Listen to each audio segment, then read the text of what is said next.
She had everything she needed to succeed: the talent, the opportunity, the plan.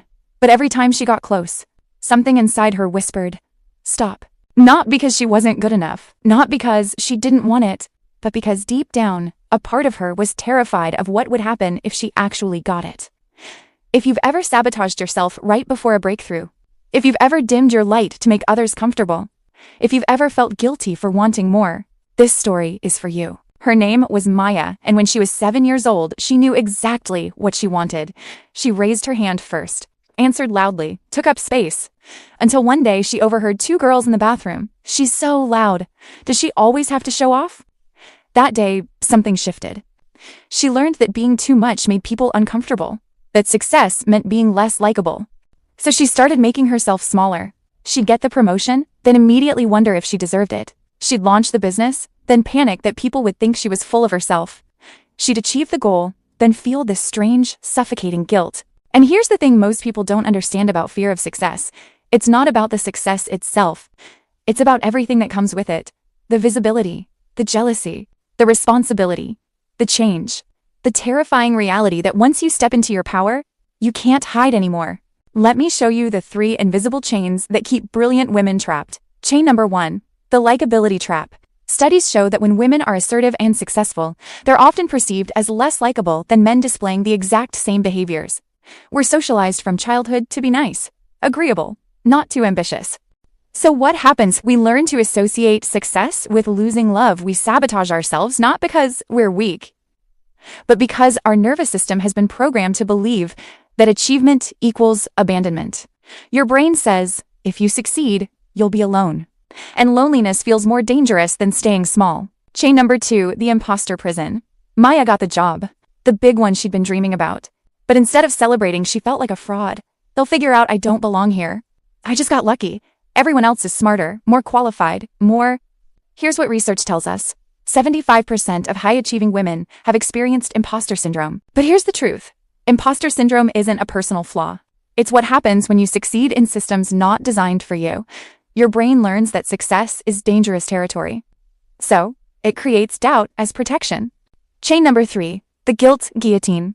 Maya's mother worked 3 jobs. Her grandmother gave up her dreams. So, when Maya started succeeding, earning more than her father, choosing career over tradition, the guilt was crushing. Who am I to have it easier? Who am I to want more? Who am I to break the pattern? We feel like we're betraying the women before us, so we sabotage ourselves to stay loyal to their struggles.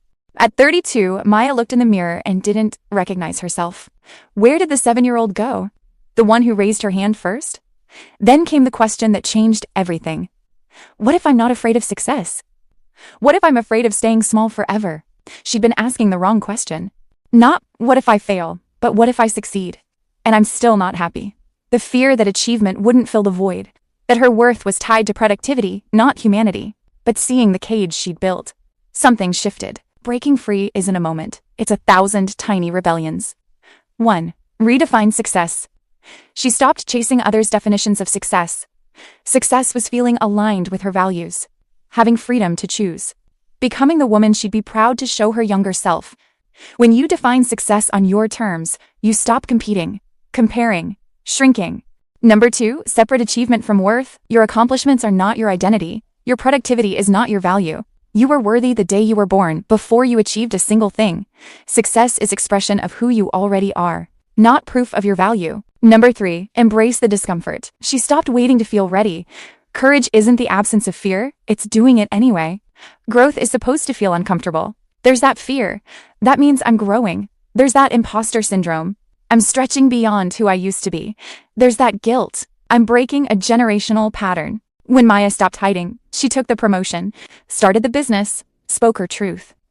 Yes, some people were uncomfortable, some relationships changed, but she found her people. The ones who celebrated, not resented her. She inspired other women, became proof it was possible. Most importantly, she became the woman 7-year-old Maya always knew she could be.